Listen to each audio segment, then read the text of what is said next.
Un muy feliz día para todos. Bienvenidos a nuestra tercera sesión de este curso de introducción al griego bíblico. Hasta el momento hemos estado viendo algunas particularidades esenciales de cómo funciona el griego bíblico.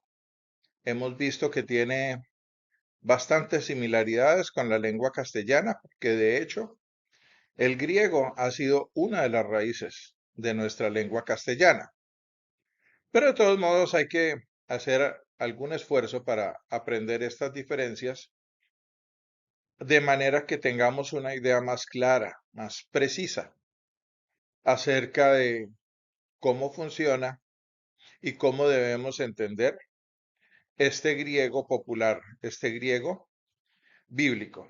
Entonces, vamos a hacer una recapitulación. ¿Para qué nos sirve conocer los idiomas bíblicos, los idiomas en los cuales fueron escritos los libros de la Biblia? Es decir, el hebreo, el arameo en algunos de sus segmentos y este griego koiné, objeto de nuestro estudio. Pues realmente este conocimiento, al menos este conocimiento básico, nos va a ayudar muchísimo para hacer una adecuada hermenéutica y una exégesis rigurosa. Esta, esta razón es bien importante hoy en día porque muchas personas que se paran en los púlpitos no tienen fundamentación bíblica y por lo tanto tienen una hermenéutica defectuosa que lleva a unas aplicaciones o a una exégesis también defectuosa. Y hay que también resaltar el hecho de que en el Nuevo Testamento, desde el Evangelio de Mateo hasta el Apocalipsis, todos los autores bíblicos y los personajes que ellos mencionan, incluyendo desde luego al Señor Jesucristo, nos advierten acerca del engaño.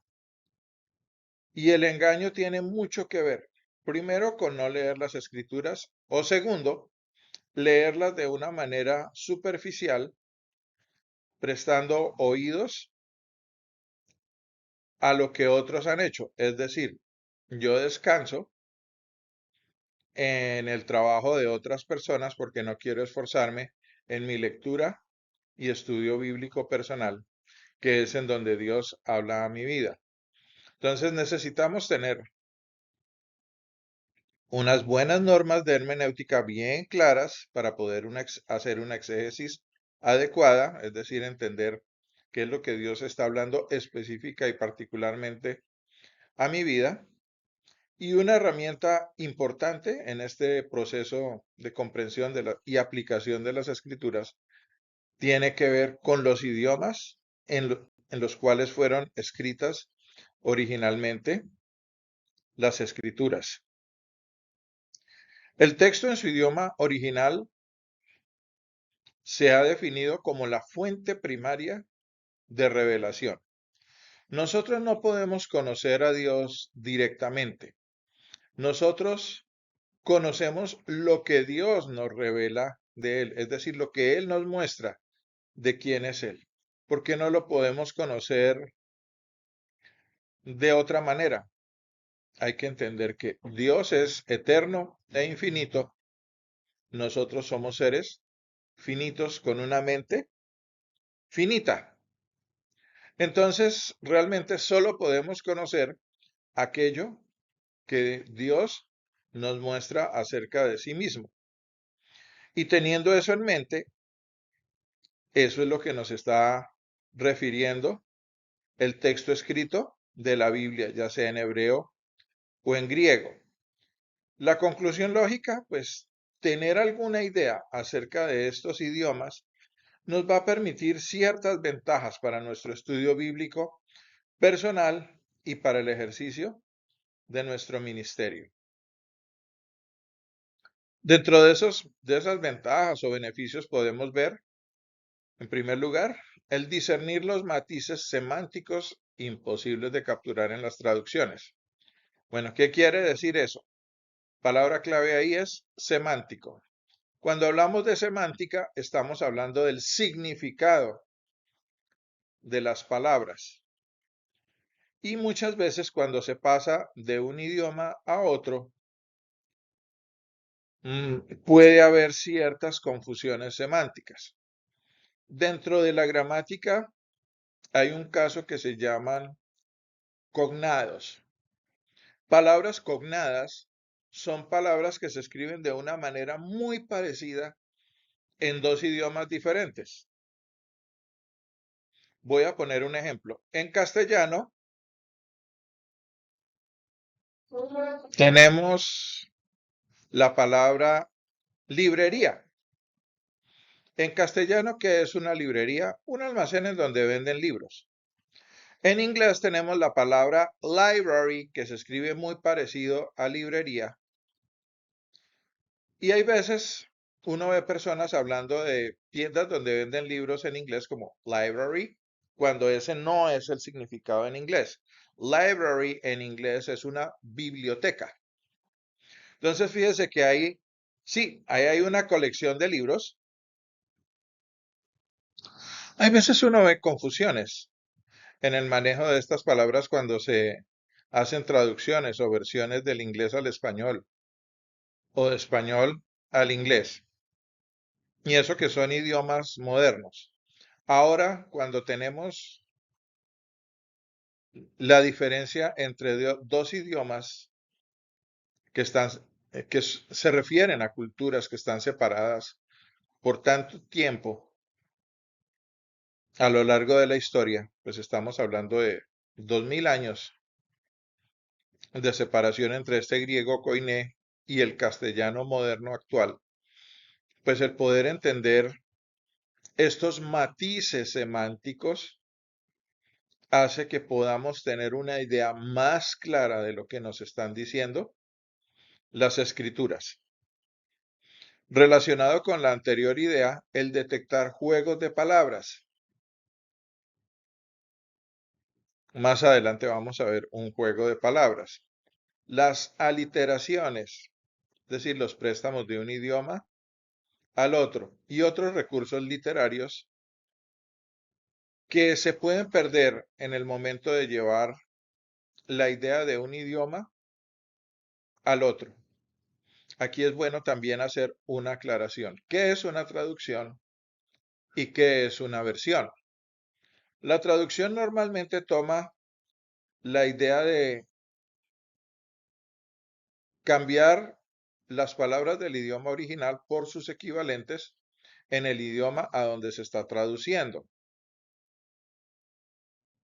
Por ejemplo, si yo digo en castellano, yo soy profesor, en inglés sería I am teacher. Eso es una traducción. Se tomaron los equivalentes ingleses de las palabras españolas para decir yo soy profesor. Pero ya veíamos que entre otras eh, características de la gramática aparecían los cognados, pero también aparecen lo que cuando se enseña inglés se llaman idioms o expresiones idiomáticas. Entonces ahí, si se hace una traducción literal, la idea se pierde. Entonces, ¿qué se necesita hacer? Captar cuál es la idea del idiom o expresión idiomática en el idioma original y convertirla en palabras del idioma al que se está traduciendo. Eso se llama vertir de un idioma a otro. Cuando usted mira la primera página de su Biblia, va a encontrar traducción literal de los textos hebreos y griegos, o va a encontrar versión. Y actualmente, sobre todo con las versiones de la Biblia en los lenguajes modernos, es bien importante entender esta diferencia entre traducción y versión. Tenemos, por ejemplo, la traducción en lenguaje actual, que reconcilia ese lenguaje antiguo con el castellano moderno, o la nueva traducción viviente, que toma las ideas del texto original, pero las escribe en palabras del castellano moderno. Entonces, por eso es importante también tener algunos conocimientos, pues la idea aquí no es salir como un experto en idiomas bíblicos, por cuestión de tiempo no se puede, pero sí tener algunas bases o ideas, porque cuando uno está haciendo su estudio bíblico personal, va a encontrar palabras claves, y cuando usted entiende la palabra clave del versículo o del conjunto de versículos que está leyendo y estudiando, pues va a poder captar mejor el sentido de lo que el escritor bíblico quería decir. El conocer esto de los matices semánticos, es decir, las características de los significados de las palabras en su idioma original, también nos permite captar el sentido de cuando está hablando de una palabra o de una frase, una oración, con un sentido más fuerte o más suave.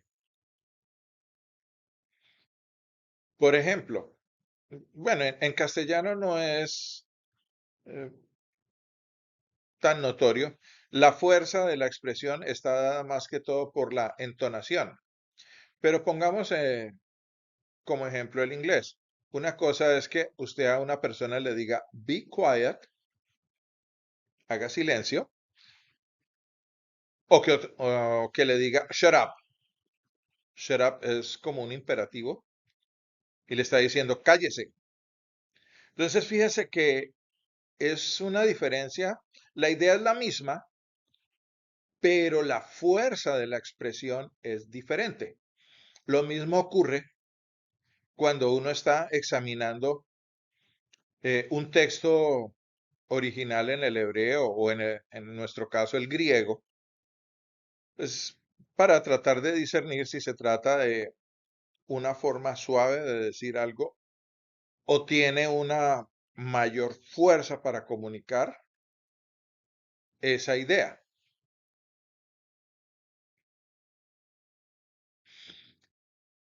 En cuanto a las variaciones o a los matices semánticos, vamos a poner un ejemplo. El ejemplo es la palabra amor. En castellano, usted no distingue clases de amor.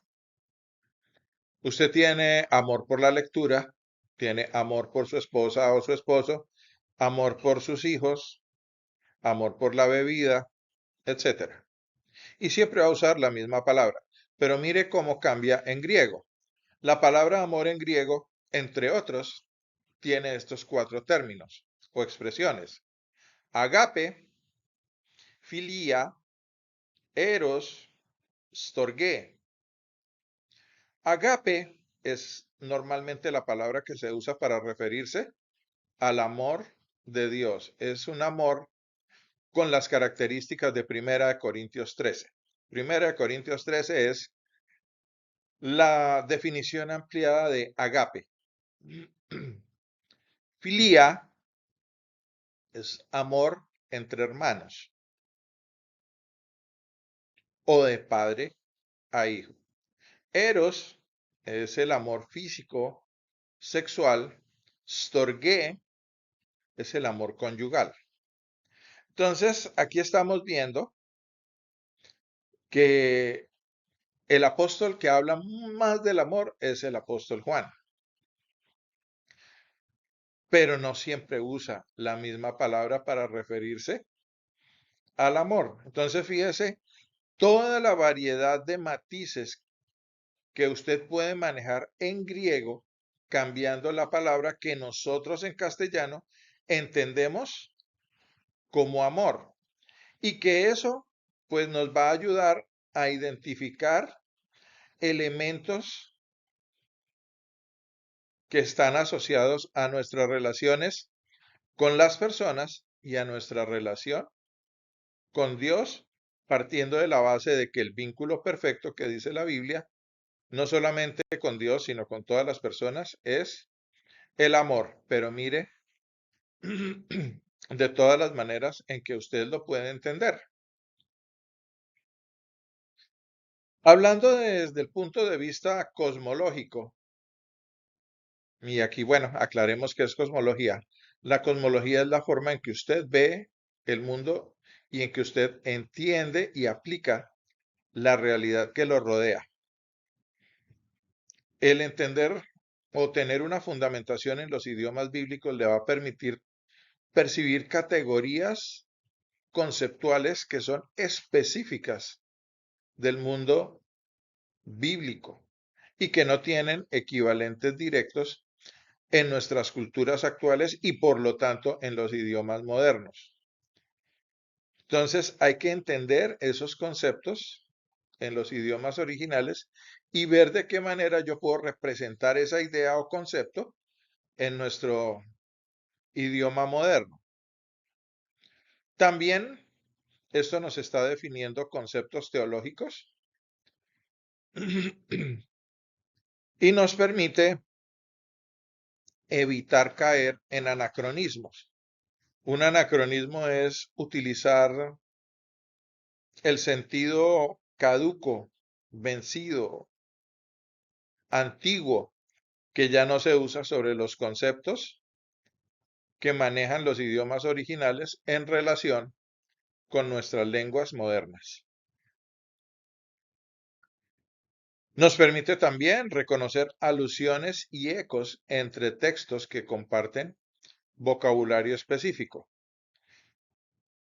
Entonces, el apóstol Juan tiene una manera muy particular de escribir y por eso no existe ninguna duda de que Juan escribió el Evangelio, escribió las 3 cartas de Juan y escribió el Apocalipsis.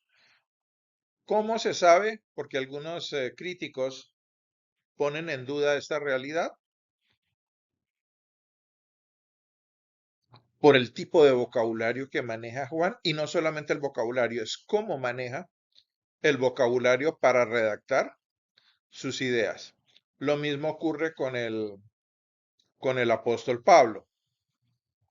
Él también tiene cierto tipo de vocabularios específicos, pero él los maneja de cierta forma que le da una mayor profundidad doctrinal y teológica a sus escritos.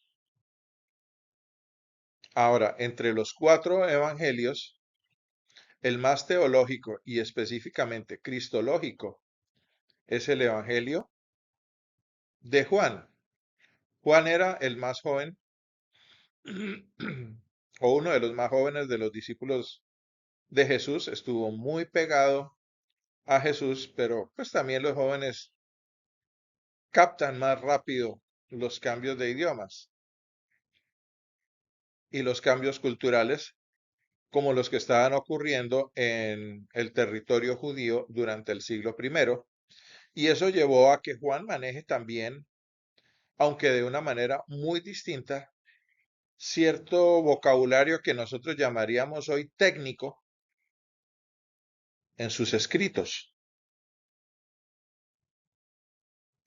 Esa, esas diferencias en los matices nos las permiten identificar los conocimientos básicos de las lenguas originales de la escritura. Y pues finalmente nos permite evaluar la relación que hay entre los textos bíblicos y la literatura extrabíblica. Es decir, cuando se comparan los textos bíblicos con otros textos que no son bíblicos, por ejemplo, la literatura de Qumran o eh, los evangelios gnósticos, por ejemplo, el evangelio de Judas, el evangelio de Tomás, el evangelio de Pedro. Cuando se comparan estos textos con los escritos bíblicos, por ejemplo, Judas escribió Pedro escribió, y usted compara el Evangelio de Pedro con las cartas de Pedro, usted ve que está manejando un vocabulario diferente y unos conceptos diferentes. Hay muchos grupos gnósticos que publican y promueven la adopción de este tipo de evangelios apócrifos, pero cuando los críticos analizan el lenguaje, pues se ha podido establecer que estos evangelios apócrifos y estos escritos apócrifos que invocan o reclaman los gnósticos fueron escritos entre 400 y 600 años después de Cristo. Entonces, no fueron escritos por testigos presenciales. Mientras que es muy fácil establecer la relación que hay entre los escritos de Pedro, por ejemplo, con el Evangelio de Marcos. ¿Por qué? Marcos era discípulo de Pedro y captó los conceptos y el manejo del idioma de su maestro Pedro. Entonces hay esas relaciones, pero desde luego Marcos le imprimió su sello personal al Evangelio.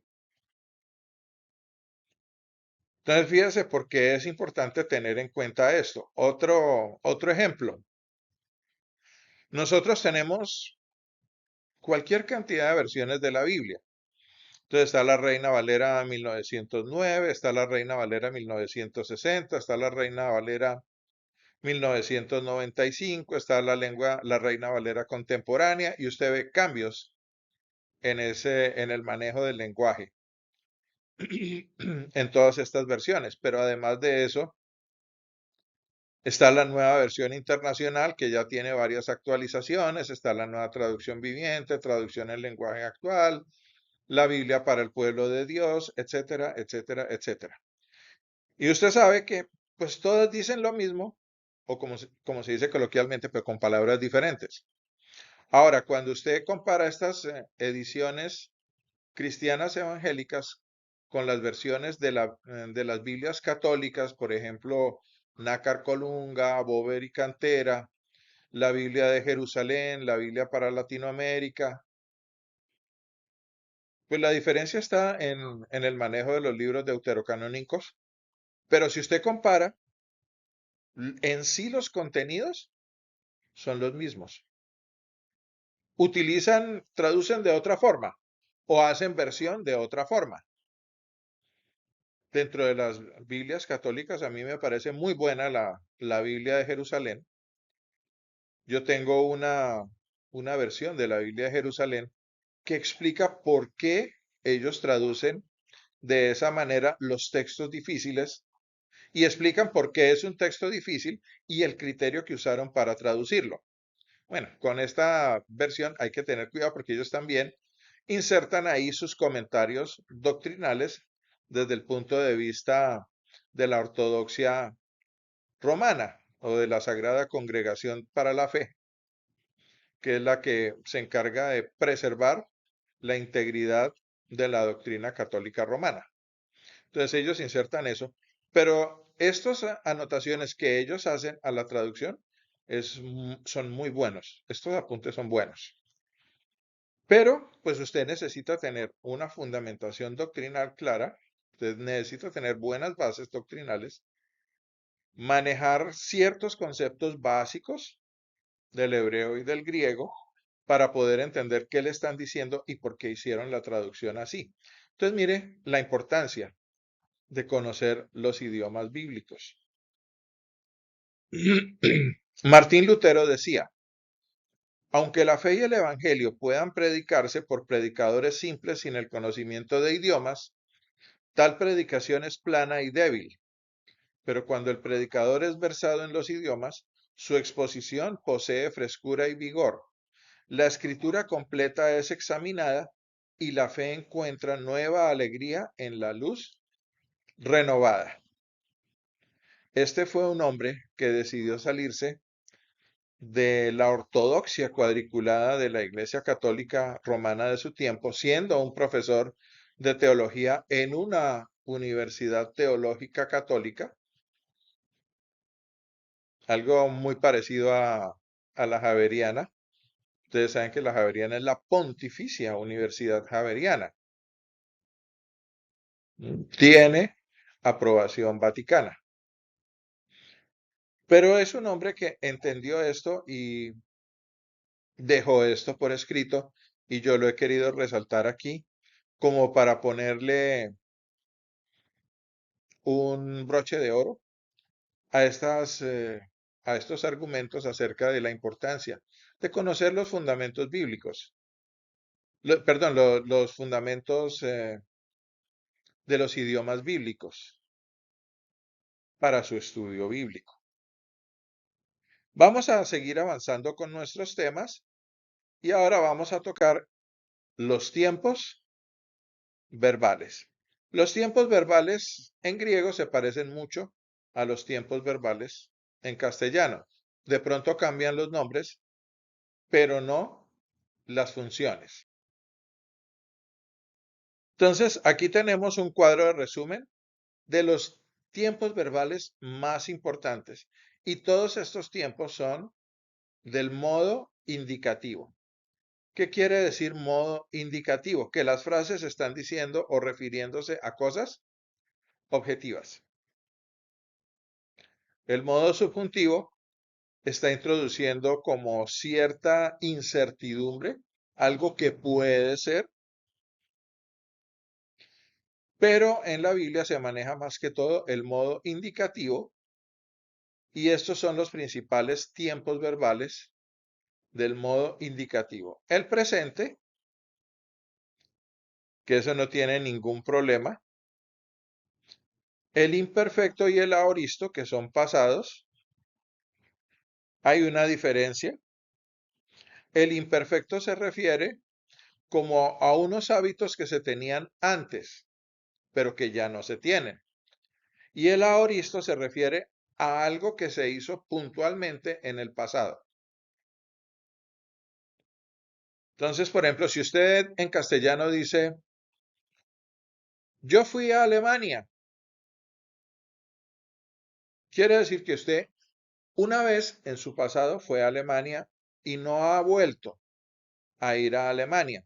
Pero si usted dice, yo iba a Alemania, pues lo que uno entiende es que usted acostumbraba a ir cada cierto tiempo a Alemania, pero que ya no lo hace. Entonces, esa es la diferencia que hay entre el pretérito en castellano y el pretérito definido y el pretérito pluscuamperfecto en lengua castellana. Es la misma diferencia que hay entre el imperfecto y el aoristo en griego. Entonces, fíjate que tienen nombres raros, pero son los mismos paisanos. Y finalmente, el futuro. En español, la idea de futuro es simplemente un evento que va a ocurrir más adelante en el tiempo. Y esa es la misma idea de los futuros en griego. Ahora, ¿cómo se conjuga? Del mismo modo que se conjuga en español, por medio de declinaciones. En español se declina para conjugar, en cambio en griego también. Entonces aquí tenemos, vamos a usar como verbo el verbo luo, desatar, soltar, desamarrar.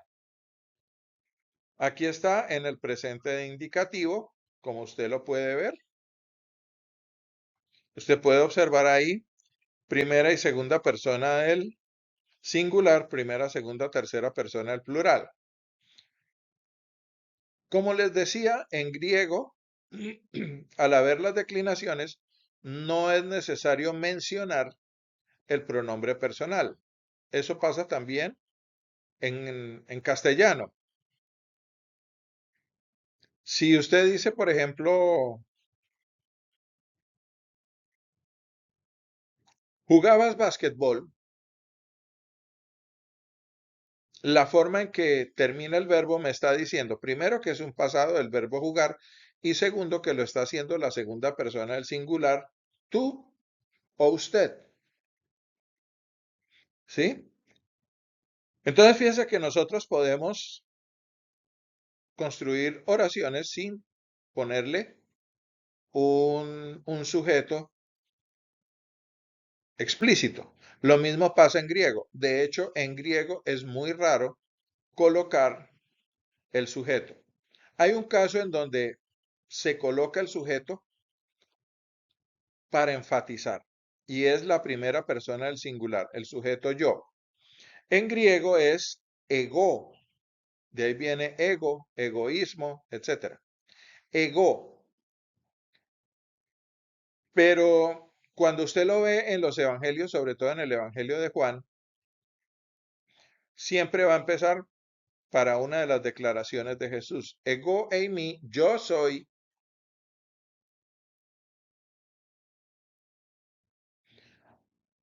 El punto ahí, y este fue un punto que los sacerdotes y los escribas de su época entendían muy claramente, es que él estaba usando el nombre de Dios para identificarse. Y ellos entendían que Jesús les estaba diciendo, yo soy su Dios. Yo soy el Dios que se reveló a ustedes en el Sinaí. Y ellos no lo podían creer o no lo quisieron creer. Y fíjense que hubo un momento en que cogieron piedras para apedrearlo, pero no pudieron. Ellos estaban entendiendo, porque Jesús lo estaba enfatizando. Por eso usó el pronombre personal. Ego eimi, yo soy. Pero normalmente no se usan.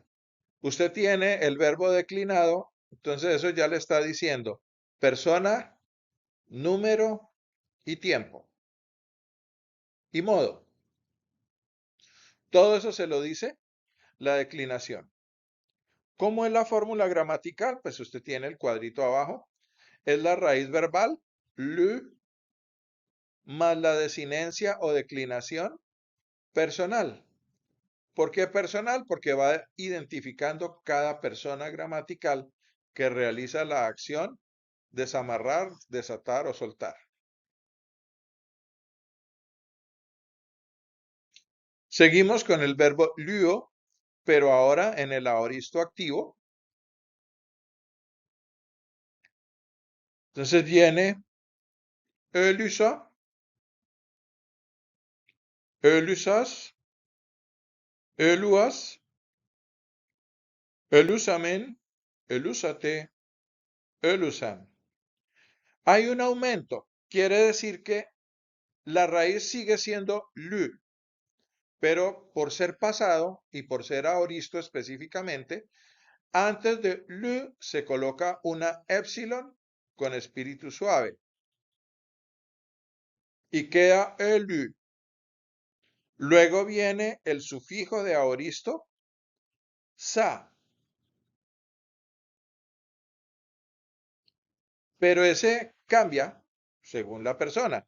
Entonces, si usted puede ver en el cuadro de arriba cómo terminan las palabras sa, as, se o sen, men, sa, pero ese sa tiene otro añadido, sate y san. Entonces, cuando usted vea una palabra que empieza con epsilon y tiene un añadido sa, usted sabe que eso está en aoristo, que está en pasado simple. Algo que ocurrió una vez en el pasado y ya. Yo fui a la Meca. Usted fue una vez allá a la Meca y con todo ese poconán de efendis allá metidos oliendo a sudor porque estaban todos amontonados, no le quedaron ganas de volver a la Meca, entonces usó el aoristo. Yo fui a la Meca. Pero si usted es un musulmán, que no tiene ningún problema, usted dice yo iba a la Meca. Todo buen musulmán debe ir al menos una vez en su vida a la Meca, por lo menos una vez. Entonces la fórmula la vemos ahí abajito.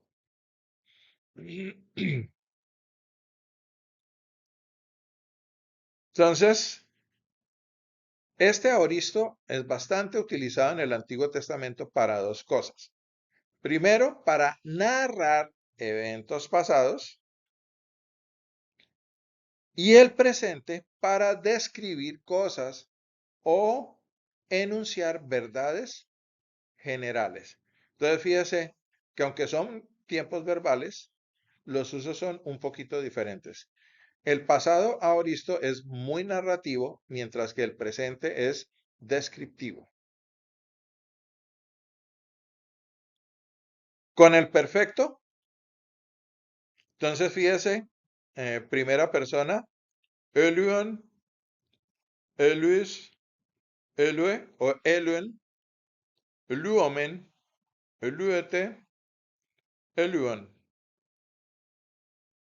Tiene el aumento y por ser la raíz monosílaba, además del espíritu, tiene un acento agudo.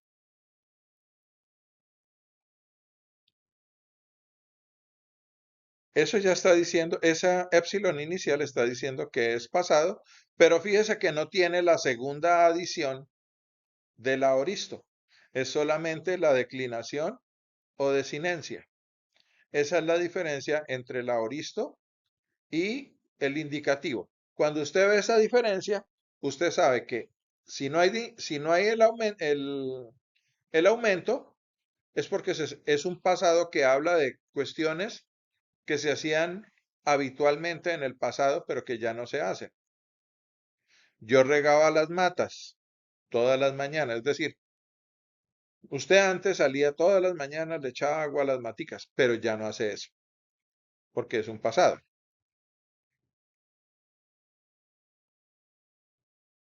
Entonces, lo que estábamos diciendo, cuando los verbos reciben este aumento silábico pues eso ya me está hablando de pasado. Ahora, hay verbos que se forman, que son palabras compuestas, que viene de la unión de dos palabras. Normalmente la primera palabra es una preposición. El aumento se coloca después de la preposición.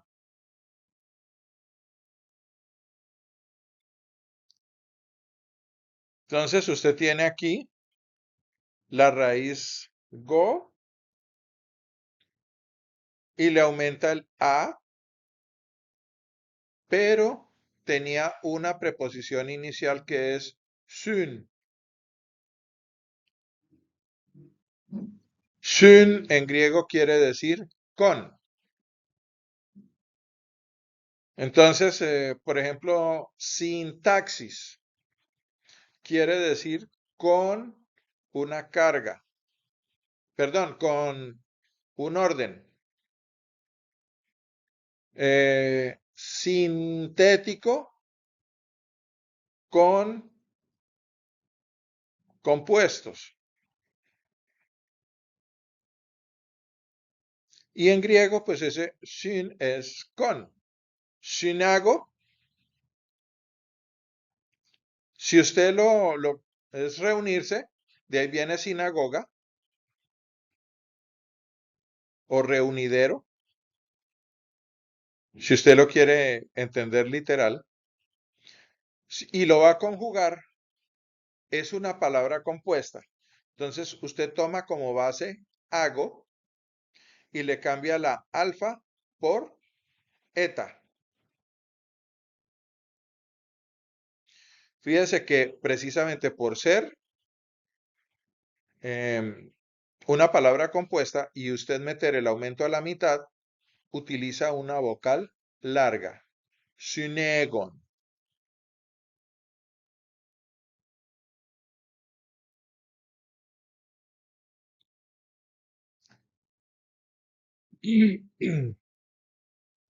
Bueno, aquí vemos, y ya estamos empezando a tocar porciones de las escrituras, en Juan 11:35, ¿sí?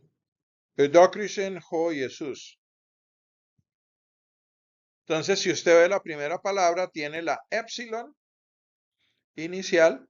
eso le está diciendo que es un pasado y tiene la terminación sen. Ese pasado es aoristo. Jesús lloró. Y hay otra expresión. Eklin ho Jesús. O Jesús. Es el imperfecto. Fíjese que tiene la épsilon inicial, pero no tiene el sen, sino solamente la declinación en. Jesús lloraba o Jesús estaba llorando.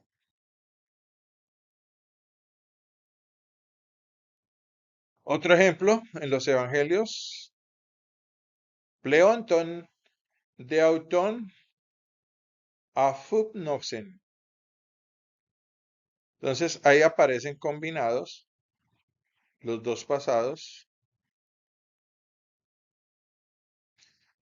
Pleonton de auton,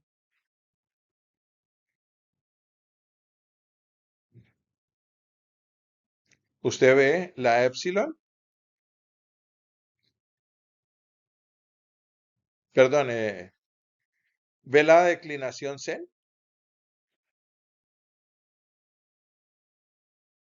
y ahí puede distinguir el imperfecto del aoristo dentro de la misma frase.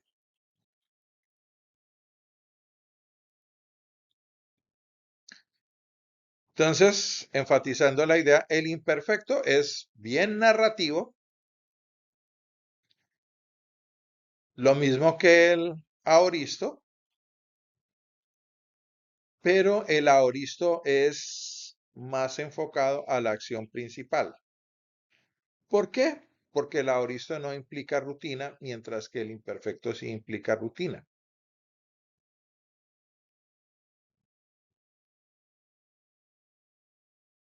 Bueno, vamos con el futuro. Lyso, lysis, lysi, lysomen, lysete, lysosai, lysosin. Y ahí abajito está la fórmula para construir la conjugación. La raíz sigue siendo lu. Fíjese que aquí no hay aumento. Lo único es la terminación, pero siempre, por ser futuro, le va a aparecer una sigma antes de la declinación. ¿Y cuáles son las declinaciones? Las mismas declinaciones del presente, pero con una sigma antes. Esa sigma es la que le va a indicar a usted que esa palabra está en futuro.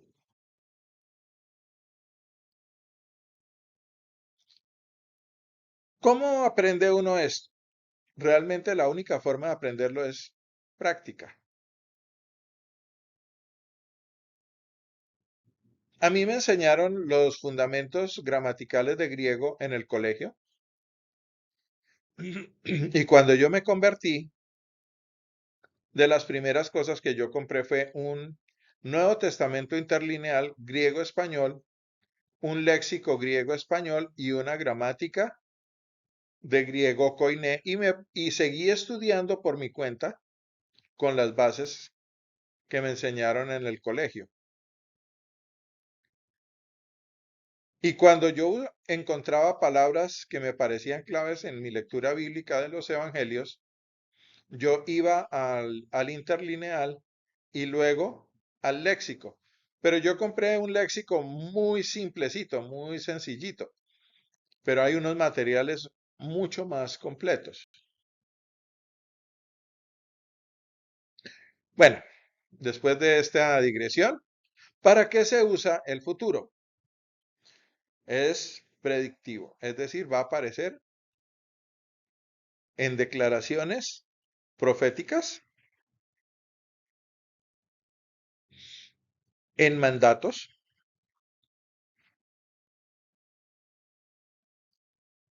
en recomendaciones para responder sobre lo que se debe hacer y lo que en gramática se llama el futuro nómico. Nomos es ley. Es decir, cuando usted está estableciendo verdades generales, esas verdades funcionan como una especie de ley. Es un futuro que indica como una ley, un principio que usted debe seguir. Para eso se usa también el, el presente, para establecer normas o principios que usted debe seguir en su nueva vida como cristiano.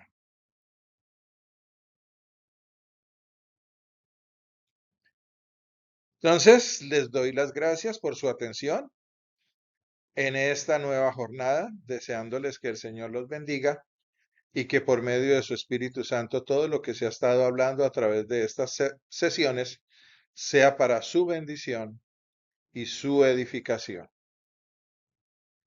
Bendiciones a todos.